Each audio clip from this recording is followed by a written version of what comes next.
Your heart pounds before you even open the email. Your palms go sweaty right before a presentation that has zero physical risk. Your chest tightens in traffic, even though you're not running from anything. Your stomach drops the second a text from your partner pops up.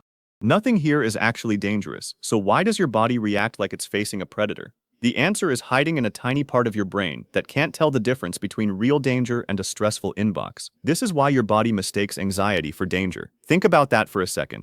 There is no lion, no cliff edge, no actual threat to your survival in any of these moments, and yet your body is spending real chemical energy preparing you to fight or run. That is not random. That is not you being weak or overly sensitive. Something inside you is making a very specific decision, very fast, without asking your permission first. So the real mystery is not why you feel anxious, it is why your body is so convinced you are in physical danger. That answer starts with one small structure buried deep in your brain, and once you see how it actually works, you will never read a stressful text the same way again. Deep inside your brain, tucked below conscious thought, sits a small almond-shaped structure called the amygdala. It is not big. It is not flashy, but it acts like a security guard who never sleeps, constantly scanning everything you see, hear, and feel for anything that resembles a threat. And here is the key detail that explains everything. It does not scan for physical danger specifically. It scans for patterns, loud noise, sudden movement, social rejection, uncertainty, a blinking notification from someone whose opinion matters to you. To the amygdala, a predator in the grass and a tense text from your partner can trigger the exact same flag.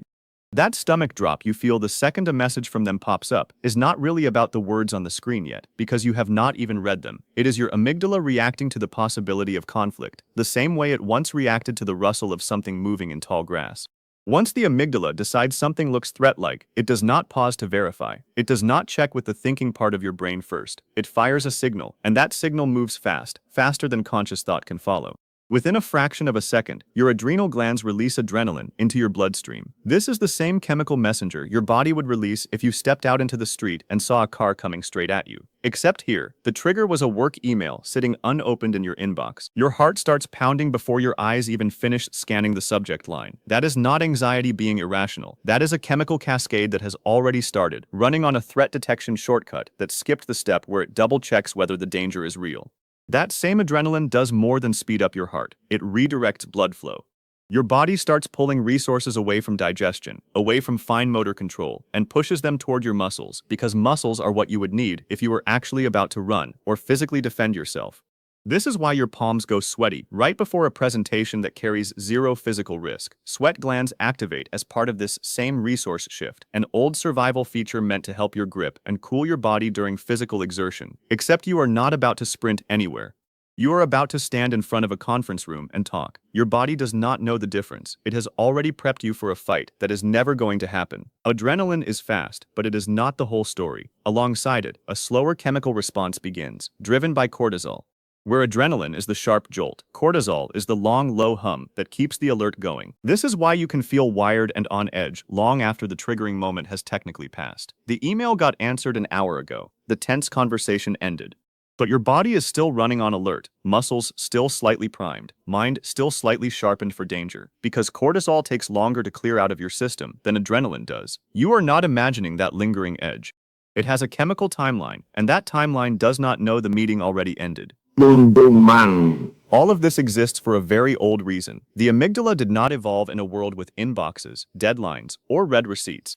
It evolved in a world where the correct response to a rustle in the grass was to react immediately, because waiting to confirm whether it was really a predator could cost you your life. Speed mattered more than accuracy. A system that occasionally overreacted to a falling branch was still better than a system that hesitated on an actual predator. That bias toward overreacting got built in and passed down, generation after generation, and it is still fully installed in you today. So when you sit in traffic, going nowhere, boxed in on every side, your chest tightens the same way it would if you actually needed to escape something. There is nowhere to run, there is nothing chasing you, but the ancient wiring does not update itself based on modern traffic patterns. Since the body is prepping for a physical response that never actually happens, all that readiness has to land somewhere. Often it lands in the muscles. This is why your jaw might clench during a tense conversation, even though nobody is about to throw a punch. The muscles around your jaw, neck, and shoulders are part of the same physical readiness system your ancestors needed to fight or brace for impact. With nowhere else to go, the tension just sits there, held in the body long after the conversation moves on to something else. And here is what makes modern life particularly demanding on this system. A single trigger, on its own, tends to fade. The amygdala fires, adrenaline spikes, cortisol lingers a bit, and then it settles. But repeated triggers do not give it that chance. Scrolling through one stressful headline after another means your amygdala flags threat again, then again, each new headline reigniting the alarm before the last one has finished settling. This is why your breathing can go shallow and quick while doom scrolling, almost without noticing.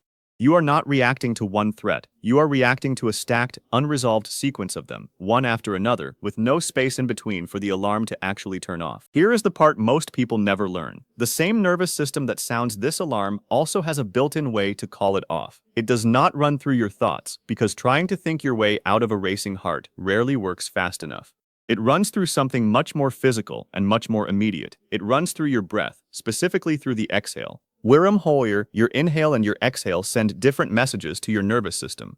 A quick, shallow inhale, the kind you take when you are startled, tends to slightly speed up your heart and keep the alert system engaged. A long, slow exhale does the opposite. It activates a calming signal that tells your body the immediate danger has passed. This is not a mood trick or a distraction technique. It is a direct line to the same system the amygdala just switched on. So here is the reset. When you notice the alarm firing over something that is not physically dangerous, the pounding heart before an email, the tight chest in traffic, the stomach drop before a text, try this. Inhale through your nose, normally nothing dramatic. Then exhale slowly through your mouth for roughly twice as long as that inhale. If the inhale takes 3 seconds, let the exhale stretch to 6. Repeat this for about 60 seconds. That is the entire reset. No equipment, no app, no perfect quiet room required. You can do it at your desk, in your car, in a bathroom stall 30 seconds before a meeting. What you are doing with that long exhale is speaking directly to the part of your nervous system that the amygdala just activated. You are not arguing with your fear. You are not telling yourself the email is not a big deal. You are giving your body physical evidence that contradicts the alarm. Slow, controlled breathing is something you generally cannot do while actually running from a predator. So when your body feels that steady, extended exhale, it takes that as a signal, a kind of internal proof that whatever is happening right now does not require a physical escape. And here is something worth sitting with. This reaction you have been feeling this whole time is not your body malfunctioning. It is your amygdala doing precisely the job it evolved to do, just aimed at a modern target it was never designed to evaluate. The stomach drop before your partner's text is powered by the exact same ancient circuitry that once dropped your ancestor's stomach at the sound of movement in the brush. You are not broken. You are running very old software on very new hardware.